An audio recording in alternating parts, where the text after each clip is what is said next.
Hi everyone, बऱ्याच दिवसांपासून मी video टाकलेला नाही. यावेळेस मला वीकेंडला सुद्धा लॉग इन करावं लागलं. सो सॅटर्डेला लॉग आउट केल्यानंतरून मी डिसाईड केलं की आपण मूवीला जाऊया आणि हस्बंडला सांगितलं की मुलाला सासू सासऱ्यांकडे सोडून या आणि आपण दोघी जाऊ मूवी बघायला, आणि तेही लगेच राजी झाले. सो आम्ही गेलो मूवी बघायला मेट्रो मॉलमध्ये, कल्याणच्या आयनॉक्समध्ये. सो इथे आल्यानंतरून सगळेच जण फोटो सेशन करत होते. अजय देवगणचा नवीन मूवी आला आहे, तुम्ही बघितला असेल तर नक्की कमेंट सेक्शनमध्ये सांगा. सो आम्ही थोडंसं फोटो सेशन केलं. फोटो सेशन केल्यानंतर आम्ही आलो इकडे पॉपकॉर्न घ्यायला, कारण की मूवी बघायचा आणि विदाऊट पॉपकॉर्न हे शक्यच नाही आहे.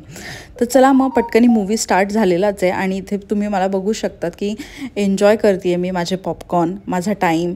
आणि मला असं वाटतं की हाच टाईम आहे जिथे आपण एन्जॉय करू शकतो. सो थोडंसं एन्जॉय मी करतच होती आणि तेवढ्यातच मूवी स्टार्ट झाला.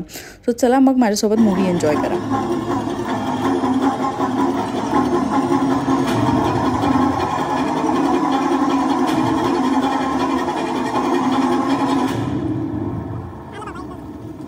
बाय द वे, मूवी खूप छान होता. तुम्ही बघितला नसेल तर नक्की थिएटरमध्ये जाऊन बघा आणि त्यानंतरून तुम्ही मला सांगा की कमेंट सेक्शनमध्ये की तुम्हाला मूवी कसा वाटला. शैतान मूवी खरंच खूप छान आहे आणि तुम्ही नक्की मी रिकमेंड करेल तुम्ही बघितला पाहिजे. मूवी बघितल्यानंतर आम्ही घरी गेलो. थँक्यू.